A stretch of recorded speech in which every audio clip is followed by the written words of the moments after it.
Welcome to the Online Business Starting Line. If you are a human in this culture, you are probably using Google on a daily basis, whether it's from Google Search to the Gmail and business services and YouTube, the video search engine behemoth. So if Google is the biggest search engine tool company in the world, it makes a lot of sense to start mastering it. So I'm going to break down a bunch of tips and tricks that I've picked up along my way as a power user who uses Google intimately every day. And these things have saved me time, have helped me find things faster and more reliable, clear results. So my challenge for you is this: get better at searching Google. Has anyone ever told you, wow, you found that thing really fast? Well, if you start to pick up some of these tips, maybe you will. And thanks for tuning in. My name is Mark the Marketer, and I'm here to help you learn something new today. If you do learn something new, hit that like button when you do, and it really helps the channel. Let's get started. On your marks, get set, start.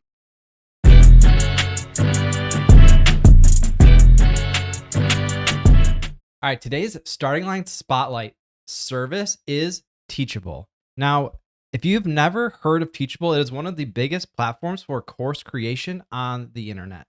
It's a great platform that can be compared to Thinkific, Kajabi, and even things like Udemy or other platforms. So if you want to create an online course, educate an audience, or do coaching and manage that relationship, check out Teachable. The two best products here are the course creation, creating curriculum to teach your audience, and managing coaching, collaborating with students, having that back and forth, video chat, all that communication done right in here. Grab a free account, check it out, and let's see if you can teach something new today.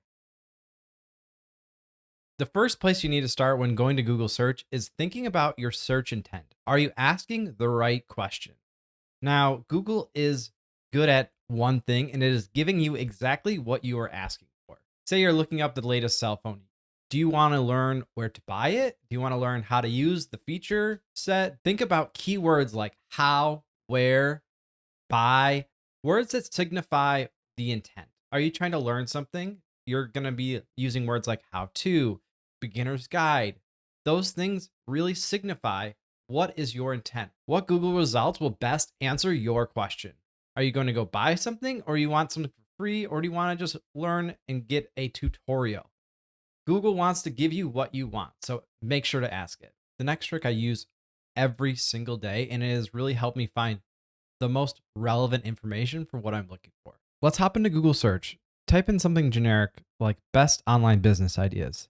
Now, Google's probably going to give me some of the more relevant stuff. If my search is dependent on, I want to know what the status of online business is today in 2021, I'm going to say tools, anytime, and I want to see what's come out in the past year, because I know that's going to be hyper specific to the current state of how online businesses are operating. On that top bar where you have options like news, images, videos, at the very right, tools gives you this option to sort by publish date. It is a game changer. If finding content that is really reliable from sources that are vetted, whether it's published journals or articles or things that you know have good citation and are solid sources, Google Scholar is going to be a great resource for you. It is invaluable for anyone in education or school, or if you want to just have some more confidence backing up your research. Google Scholar is a huge free resource that will come in handy at some point. Try it out. Searching Google by images is a great feature to have in your back pocket. 3 easy options to search by image right here. The first is copying a image URL and pasting it right here. So if you're on an image, you can right click and say copy image address. For example, I keep seeing this social media icon and I don't know what it is. I'm going to copy the logo and search it. And just like that, it brought up relevant keywords and it told me exactly what this is. Now, obviously, I knew what Reddit is because I am on it every day, but let's say I didn't. Searching a logo, searching an image, a product is really easy to do with that URL.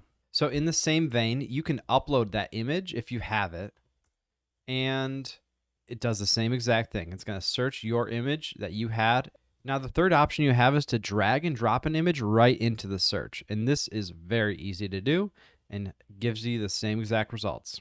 The last method I use for searching with images is right-clicking and Google search this image. So let's pull up an example right here. Pinterest is known for having great inspiration, but a lot of times the links can be faulty or they just don't go to the thing that you think that this is. This tripod looks great. I see it all over the place, but I don't know who makes it. So I'm going to say right click here, search Google for image, and I'm going to try and ask Google, can you identify this product? And right away, Gorilla Tripod, and I can go ahead and find this Gorilla Tripod that I've been looking for. So right click, Google search, super helpful. Another powerful tool in the Google image search is under tools on this top bar, you have great options to refine and find exactly what you're looking for. A couple of things that I've found really helpful for me are size. Let's say I'm looking for a subscribe button to add to something. So if it's a medium, if it's a large size, I know it's going to have enough pixels, enough clarity that it will expand and look good. Now, this trick is something that a lot of people don't know and it is so important. You can search by color, but under that is transparent.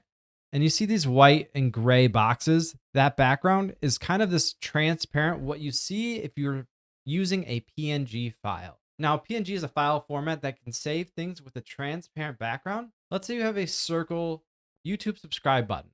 If it's a JPEG, it's going to be saved as a square with white around the corner. See, this is a JPEG. Now, if we want to have a transparent button that is just the button floating and nothing else, we're going to search here. And let's pull up this right here, and we can see right here that this background is transparent. So if we did go to save as, that image is going to be a PNG, and we can pull it up on something, and it will be the icon shape that we're looking for. Under tools, transparent is the quickest way to find PNGs, and it really comes in handy as you go to create content, make blog articles, and do anything that involves pulling images offline. Now, the last note on this Google search filters for images is usage rights. If you are creating content or doing something and you want to be cautious of using copyright information, you can sort by Creative Commons licenses or commercial and other licenses that are needed and avoid using things that you need a license for. So YouTube is the biggest video search engine, but try searching videos on Google. It does have a built-in platform for videos, and you can pull in additional sources. So it's not just from YouTube. So we're searching how to start a podcast on Google, and we can see Shopify, NPR, different sources have created videos and host videos about this topic. So if you're not finding what you're looking for on YouTube, maybe search on Google, and it might be found on a different source. Other tools in here, duration. If you're looking for, you want short answers, you can go under 4 minutes. But if you want a really detailed answer, you can tell how long you want the duration searched. Again, you can refine by published date if you want something within the past year or a custom date. Or if you're looking for something that was made, let's say before 2015, you can say custom range and find results that are older. And last but not least, if you're looking for videos with closed caption, if you want to read and be able to follow along with videos, search this way. So refining your search by using exact key phrases, including or excluding words, is a great way to help you find what you're looking for. The thing I use the most is quotations. You can put a quote around a word, a phrase, or a long phrase if you're looking for exactly that thing. Let's look at a Google search for my brand name, and you can see that very big keywords here, but I pop right up because I'm looking for exactly that phrase. It is easy to find exactly what I'm looking for. Now, if I were to search this phrase without the exact phrase match, you're going to get 1,000,000 results, 1,700,000. If you're looking for something specific, use those quotes around exactly what you're looking for to help you find it.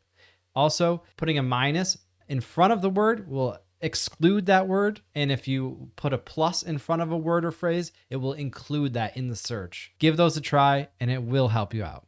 All right, so your next tip is going to be searching within a specific domain or a URL that you know you're looking for content in that website. type in the word site, colon, and then the website.com, then search the keywords that you're looking for. For example, let's type in site, colon, wpbeginner.com, which is a great WordPress beginner website.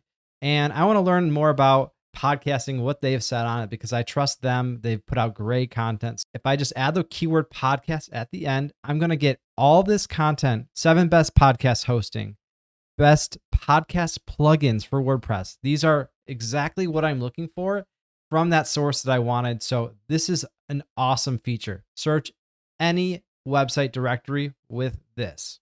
Okay, this is a broad tip, and it's really important just for you to help navigate through the internet, is being able to identify what is organic content and what is an ad.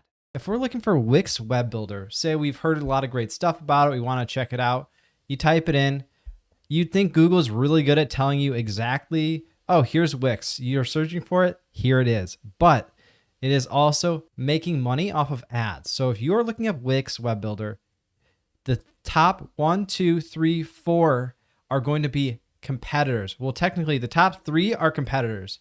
Wix is actually paying to be that 4th spot that you're actually looking for. So if you don't think about it and you're just like, oh, Wix, and you go to click the top link because you assume that Google is answering your question, you're going to find yourself on mightynetworks.com/webbuilder.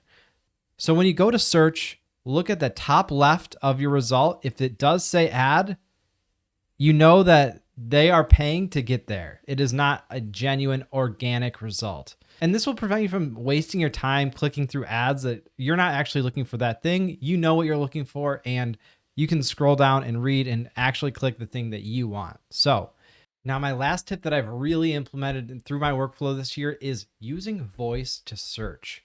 Whether I'm on the desktop and clicking that little voice icon that I can just talk to search what I'm looking for, or with my phone. And I'm a lot slower with my thumbs than I am talking, so it does save time every single time I search.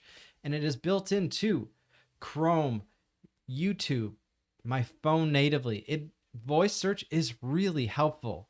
And if you have a home assistant like Google Home or Alexa, these are really powerful things to really practice and get used to how to talk, how to ask Google your search result to find what you're looking for. If you've liked any tip, please give it a like and let me know if you learned something new that surprised you. I want to hear what trick you're going to try and implement in your life.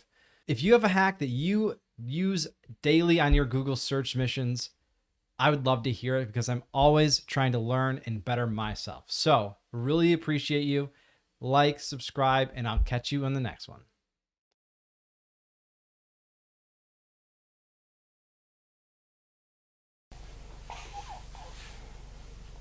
Say hi, Margaret.